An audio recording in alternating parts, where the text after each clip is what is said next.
Assalamualaikum warahmatullahi wabarakatuh. Halo, perkenalkan nama saya Sonia Pitaloka, mahasiswi STI STMI Bandung, NPM 101207113, Prodi Manajemen kelas B. Video ini dibuat untuk memenuhi tugas evaluasi akhir semester 4 mata kuliah perilaku konsumen dengan dosen pengampu Dr. R. Sri Rohmaninawanti, SIP MM. Dan kali ini saya akan membahas tentang loyalitas konsumen terhadap nasabah mandiri. Ayo kita simak baik-baik ya teman-teman. Sebelum memasuki materi loyalitas konsumen, kita bahas dulu tentang perilaku konsumennya. Nah, perilaku konsumen merupakan bagian dari aktivitas manusia yang sifatnya dinamis.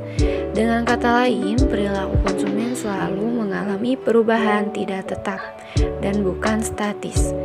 Hal ini dapat dipengaruhi oleh lingkungan sosial di mana manusia tersebut tinggal. Perilaku konsumen juga turut berpengaruh pada perkembangan perusahaan.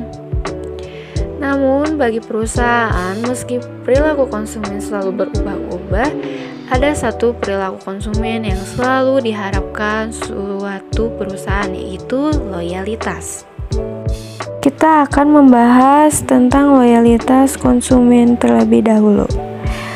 Loyalitas konsumen berarti konsumen atau pelanggan secara berkesinambungan dan terus-menerus melakukan pembelian produk dari perusahaan.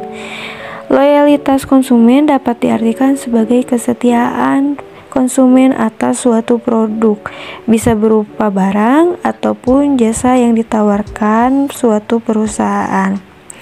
Menurut Griffin 2002, loyalitas lebih diarahkan pada suatu perilaku, di mana wujud dari perilaku ini adalah pembelian secara berkala dan berdasarkan pada item pengambilan keputusan.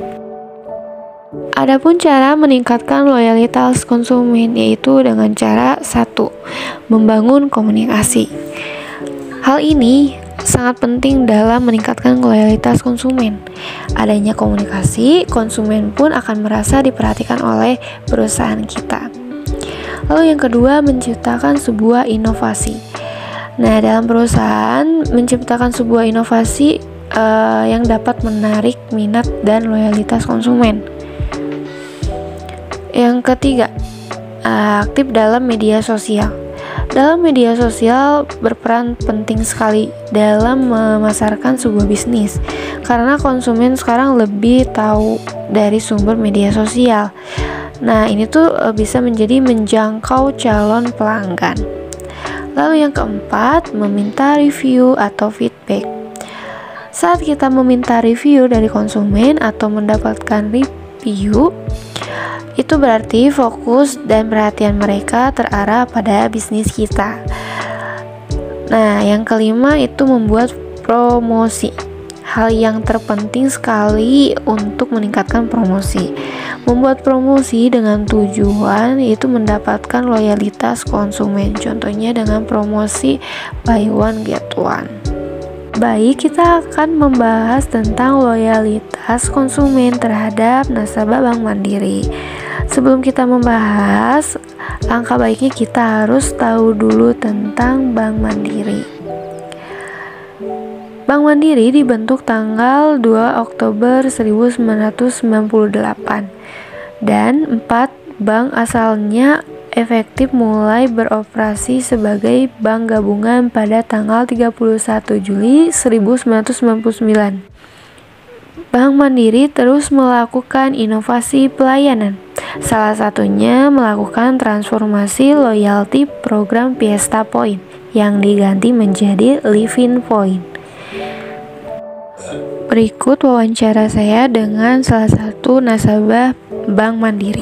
Mbak Najwa ini adalah salah satu nasabah Bank Mandiri yang sudah 2 tahun menggunakan tabungan di Bank Mandiri.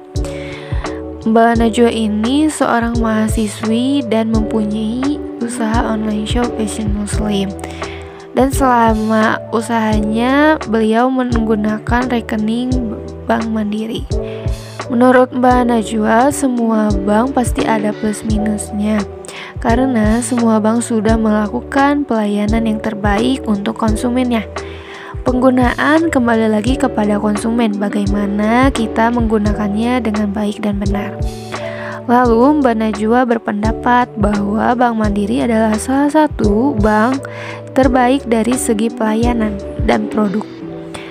Begitu juga termasuk Bank Indonesia yang mudah untuk diakses bagi konsumennya.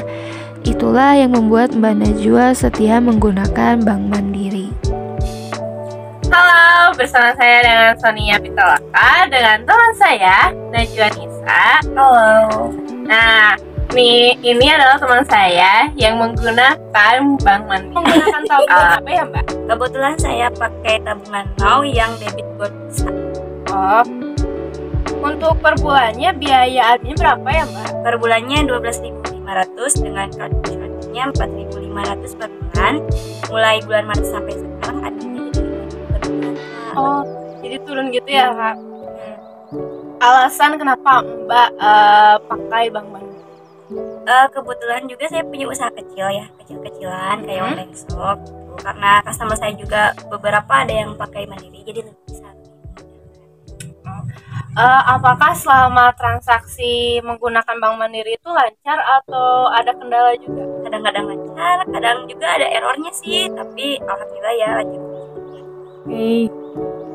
Apakah selama transaksi itu selama transaksi itu lancar atau ada kendala? Kadang-kadang lancar, kadang juga ada error suka, tapi ya alhamdulillah sih bulan ini lancar. Menurut Mbak Nisa, apa itu kelebihan dari Bank Mandiri? Kelebihannya itu terutama di mesinnya, mesin ATM-nya itu banyak kan, terus limitnya juga gede, jadi 50 juta per hari sangat berguna untuk kami yang suka belanja ke produsen dengan jumlah besar dan juga gampang diakses seperti banking dan berarti praktis ya buat Mbak.